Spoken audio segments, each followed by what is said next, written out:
देखो तत्काल न्यूज में आपका स्वागत है। लोकसभा इलेक्शन 2024 भाजपा ने दूसरी लिस्ट में फाइनल किए 150 नाम।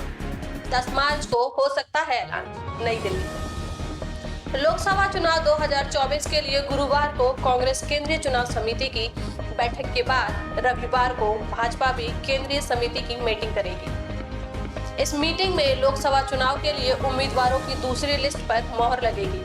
इससे पहले 3 मार्च को भाजपा ने प्रत्याशियों की पहली सूची जारी कर दी है, जिसमें पीएम मोदी समेत 195 उम्मीदवारों के टिकट का ऐलान किया गया है। 150 उम्मीदवारों के नाम तय किए गए। भाजपा ने लोकसभा चुनाव के उम्मीदवारों की दूसरी सूची के लिए 150 नामों को शामिल किया है।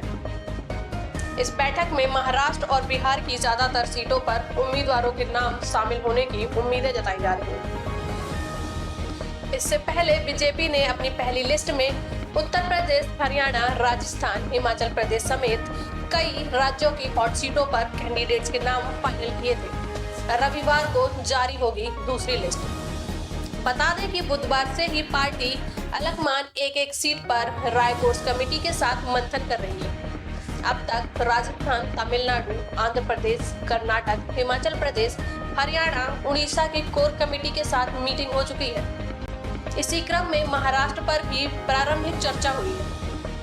पार्टी सूत्रों के मुताबिक इन बैठकों में लगभग 150 सीटों के उम्मीदवारों का नाम तय किया गया है, जिसमें महिलाओं का दबदबा देखने को मिल रहा है। नवनीत राणा, पंकजा मुंडे जैसी महिलाओं के चेहरे नाम तय किए गए हैं। गौरतलब है कि महाराष्ट्र में पार्टी नांदेड़ ने अशोक की भतीजी मीनल खटगांवकर, धुले सीट की धरती तेवरे, जलगांव सीट से स्मिता बाघेल और गुजरात बीजेपी प्रदेश अध्यक्ष CR पाटिल की बेटी को मौका देने की संभावनाएं जताई हैं। भाजपा के दिग्गज नेता रहे गोपीनाथ मुंडे की बेटी पूनम महाजन और अमरावती से निर्दलीय सांसद नवनीत राणा को भी कैंडिडेट बना सकती है। यूपी के कुछ प्रत्याशियों को भी होगी घोषणा। दूसरी सूची में उत्तर प्रदेश की कुछ और सीटों पर उम्मीदवार घोषित किए जाएंगे। इसके अलावा उत्तराखंड और दिल्ली की बची क्रमशः 2-2, हिमाचल प्रदेश की सभी 4, हरियाणा की 8 सीटों पर उम्मीदवार घोषित किए जाएंगे। पार्टी सूत्रों का कहना है कि रायबरेली सीट पर बाद में घोषणा की जा सकती है। बिहार में फंसा पेच। सूत्रों ने बताया कि बिहार में सीट बंटवारे के फॉर्मूले पर सहमति न बन पाने के कारण बृहस्पतिवार को प्रस्तावित कोर ग्रुप की बैठक टाल दी गई। असम में भाजपा यहां पर खुद कम से कम 17 सीटों पर लड़ना चाहती है, जबकि जेडीयू को अधिकतम 13, उपेंद्र कुशवाहा को 2, जीतन राम मांझी को 1 सीट देना चाहती है।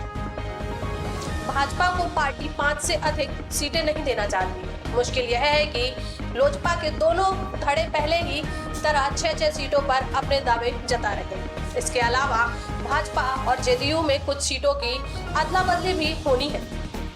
महाराष्ट्र में सीटें चिन्हित करने का काम शुरू कर दिया गया है। महाराष्ट्र में सीट बंटवारे में कमोबेश सहमति बनने के बाद सीटें चिन्हित करने का सिलसिला शुरू हुआ है। यहाँ शिवसेना शिंदे गुट को 10 और एनसीपी अजीत गुट को 5 सीटें देने की बात कही जा रही है। इस विषय में संपूर्ण जानकारी के लिए हमारे चैनल पर बने रहें। चैनल को लाइक, शेयर, सब्सक्राइब करें। बेल आइकन को दबाना ना भूलें। धन्यवाद।